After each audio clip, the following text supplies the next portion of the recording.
Well, hello, good evening. Welcome to Penn Brewery and Green Drinks. My name is Laura Totin-Codori. I am the owner of Worm Return Composting Services. We do composting with worms and thermophilic processes. I started composting by accident. I was always into the environment. I had started when I was in second or third grade. I started a playground cleanup group where I got a couple kids together and I said, would you be willing to clean up the playground with me? And so I got some kids interested and I went to the principal and I said, we want to do this. She goes, yep, you have our blessing.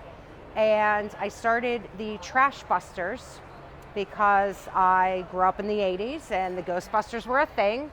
Litter on your playground, who you gonna call? Trash Busters. And we did a whole thing on our PA system, and that's how we spent our recess when most kids were playing kickball and hopscotch and hide and go seek. We were cleaning up litter. And then somebody told me about composting, and I was like, oh, why would I do that? Because I can't grow things. And then it hit me that food scraps just make dirt. When you compost, it just makes dirt. I always thought if food scraps go into landfills, well, guess what? It's food. It breaks down and it disappears.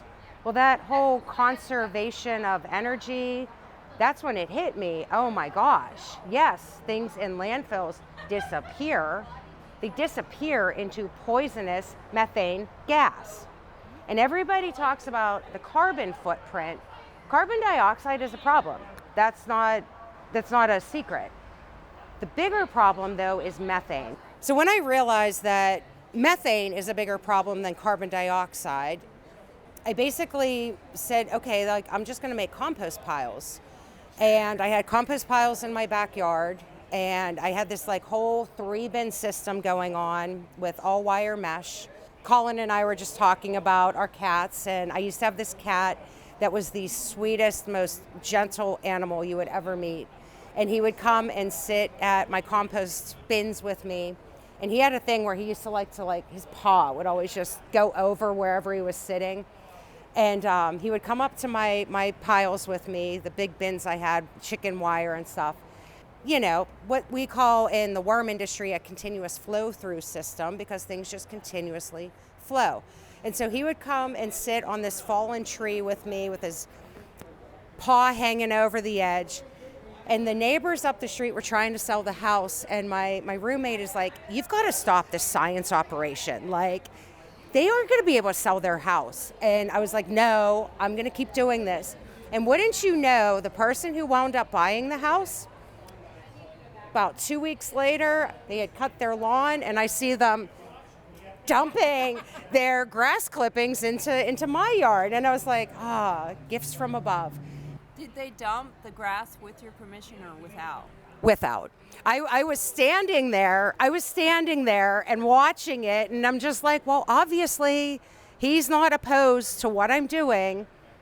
He loves my science experiment because he's like, oh my gosh, he's down there making compost. Again, this was 2004. I knew nothing back then. I did so much research. Luckily, I wasn't growing anything. What I did wind up doing was doing a lot more research and just really, really started getting into it. And in 2008, 2009, I had read a book called You Grow Girl. And that's where I learned about worms. But I wound up buying a house. And when I bought my own house, I was like, oh my gosh, I could get those worms I always wanted. And so I got worms, even though I was terrified of worms.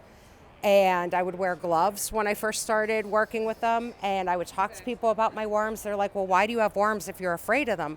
I'm like, because you know what they do for the planet? They do these really amazing things for the planet. So I just started working with them, getting used to them. And now I still can't touch a worm in the world because those worms kind of scare me still. But the worms in my house, I'm like, I am totally fine with them. How the business started for me was that I had gone back to school. I was 25 years restaurant industry, and I saw what restaurants could not use. And I said, if we could just capture that, forget what customers waste. What can kitchens not use? In 25 years restaurant industry, I was very aware of the fact they run on very low profit margins. They are doing everything they can to not waste their food. I am trying to change things in our industry. People want to say food waste. I don't want your food waste. I want your food scraps. I want the things you cannot eat. I want the peels of potatoes. In a restaurant, like you can't use the tops of peppers. You can't use the rinds of melons. And if we could just capture that, the impact that we could make. I went back to college and took an entrepreneurship class that I did not want to take, had no interest in running a business. I had run a restaurant, was never going to do this. I said, but I have an idea for a business, and well, that was 7 years ago, and now here I am.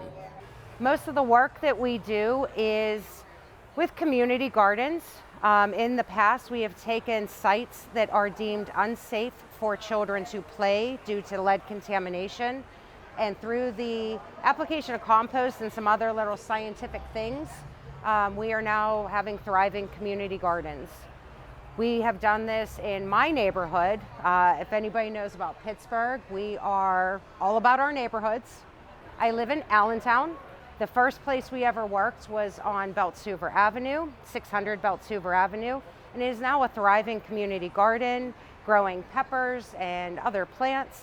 We are now about to start working with the Soil Sisters, and I could not be more excited about that.